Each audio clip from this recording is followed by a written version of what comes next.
Today we are going to look into the story of Tony Ayala Jr., who had a promising career as a boxer and is considered by boxing writers and historians as one of boxing's most wasted talents, and threw it all away due to drugs, violence and despicable sex crimes against women. Let's look into this story and discover the rise and fall of Tony Ayala Jr. Tony Ayala Jr. was born in 1963 in Texas. He was born into a boxing family. His father, Tony Ayala Sr., was a boxing trainer who owned his own boxing gym.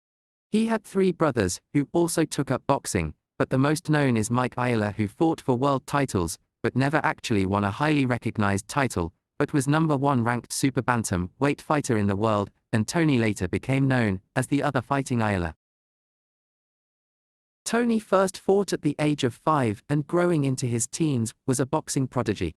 His boxing skills was highly recognized and people could see a future champion in him, and at 15 he knocked out Sugar Ray Leonard's older brother Roger Leonard. Then at age 16 he won the Golden Gloves at middleweight. It was around this age that Ayala Jr. started showing violent sexual tendencies. It was at the age of 15 when Ayala Jr. committed his first sexual crime. He sexually assaulted a woman at a cinema, and because he was a boxing prospect his family paid the victim a settlement, and Ayala Jr. received probation. It was around this time he started to take drugs, mostly heroin, and continued his drug use all through his boxing career. In 1980 Tony Ayala Jr. turned pro at the age of 17 and using the name El Torito, winning his first 4 fights with first-round knockouts, and then the few fights he took to points wasn't even close matches. He continued to rise up in boxing, scoring even more impressive knockouts. In 1981 at the age of 18 he was ranked #3 for the WBA. In the summer of 1981, teenager Ayala was featured in a cover story of Sports Illustrated as a rising star in boxing. Veteran boxing writer Michael Katz claimed he was the best young fighter he had ever seen. Muhammad Ali's trainer Angelo Dundee said he thought Ayala could have been one of boxing's greatest fighters. On September 16, 1981 Ayala fought on the undercard of the legendary fight between Sugar Ray Leonard and Thomas Hearns. He was becoming the best next thing in boxing, and his dreams of becoming a world champion was so close, he could taste it, even though he admitted using heroin before fights on 3 occasions, but Ayala Jr.'s crimes now were to only get worse. Ayala's devastating when he mounts an attack. He's devastating and relentless. Ayala giving up 4 inches in height, and he's got Buckquidano with the left hand. Tony Ayala putting down Jose Buckquidano in round 1. And he's hurt, badly hurt. He will not make it. It is all over. Tony Ayala, stunning first round knockout of Jose Buckquidano, who came out with a flurry. And that is Ayala. He is devastating. He is devastating on the attack. If someone wants to punch with him, punch by punch, it's going to be all over. What a talent. What a talent to come. And he's only 18. He's fought 14 times in the last 12 months. He now deserves the rest.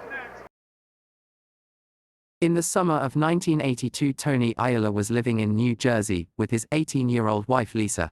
Twice a week he was attending meetings at AA, and attending meetings for drugs and later going into rehab. He had a fight set in the November against former lightweight and welterweight champion Roberto Duran, which didn't happen because of the rehab conditions. Then his next fight was set up for Argentinian fighter Carlos Herrera. In the summer of 1982 Tony Ayala was living in New Jersey with his 18-year-old wife Lisa. Twice a week he was attending meetings at AA, and attending meetings for drugs and later going into rehab. He had a fight set in the November against former lightweight and welterweight champion Roberto Duran, which didn't happen because of the rehab conditions. Then his next fight was set up for Argentinian fighter Carlos Herrera, with the winner to face the champion Davey Moore. The winner will face the WBA champion Davey Moore. There are many skeptics who question the high rating of Herrera. His last fight, August 30th, first round knockout of Marcos Larios. And this is Ayala chasing now.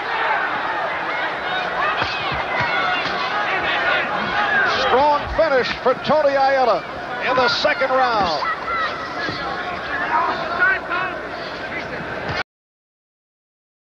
Ayala Jr. won the fight in the third round, and was set to fight Davey Moore for the WBA super title, but that fight was never meant to happen due to Ayala's sexual deviancy. On January 1, 1983, Ayala Jr. broke into his neighbor's home, who was a 30-year-old school teacher, and raped her. He was 19 and already been done twice for sexual assaults against women. Under a repeat offenders law, and this being his third offense of a sexual nature, he was sentenced to 35 years in prison, as he was deemed by the judge as a danger to women, which was rightly so. Ayala was released on parole in 1999, and carried on with his boxing career, winning 5 straight wins by knockout. He was still very popular in his own town of San Antonio, Texas, but women's rights activists would often protest at his fights. Then Ayala lost his first professional fight against Yuri Boy Campos after quitting on his stool at the end of the 8th round caused by an apparent hand injury. His comeback wasn't looking good, and his career was now on the rocks. It wasn't long until Ayala would strike once again against women. In the year 2000, Tony Ayala Jr. once again broke into a woman's home, but this time the woman was armed with a gun, and he was shot in the shoulder. The prosecution in the trial told the court it was an exact repeat of what he did in 1983, and how he was even more of a danger now, but despite this Ayala received probation, and did a small stint in prison. Then again in 2003 he was charged with having sex with a 13-year-old girl, but later the charges were dropped when the girl said she lied about it. This was not the end of Ayala's crimes. In 2004, Ayala was sentenced to 10 years in prison for violation of probation after he was pulled over in his vehicle for speeding, and was also charged with driving without a license, heroin possession, and possession of pornography in his vehicle. Tony Jr. was housed at the private Sanders Est's unit for lower-level offenders in Genus, southeast of Fort Worth, where he worked as a janitor. He was also housed at the Robertson unit in Abilene, Texas, a maximum security prison. In 2014, Tony Ayala Sr. died, and Ayala Jr. was granted permission to attend the funeral. He greeted family, friends, and fans. Before his death, Tony Sr. still owned and ran the boxing gym called Zarzamora Street Gym, where Tony Jr. and his brothers learned to box from a very early age. Ayala was released from prison 9 days after his father's funeral. This time when released, he didn't make a public statement or any interviews. He did not acknowledge the media at all. He helped his brothers run his father's old gym and led a quiet life. Then a year after he was released from prison, he was found dead in the Zarzamora Street Gym in San Antonio, Texas. He was 52 and died from a drug overdose. Drug paraphernalia was found next to his body. It makes you wonder what went on in Tony Ayala Jr.'s head. He was on his way to having it all, but decided to break into a woman's home and rape her, then tried a second woman but was shot. He also did sex offenses early on in life. Was he deeply disturbed by sexual abuse of his own? Did he have some kind of mental disorder, or did the drugs play a big role in his crimes? Either way, what he did was horrible, and he deserved every day he spent in prison.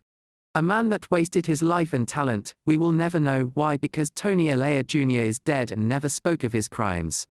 Thanks for watching.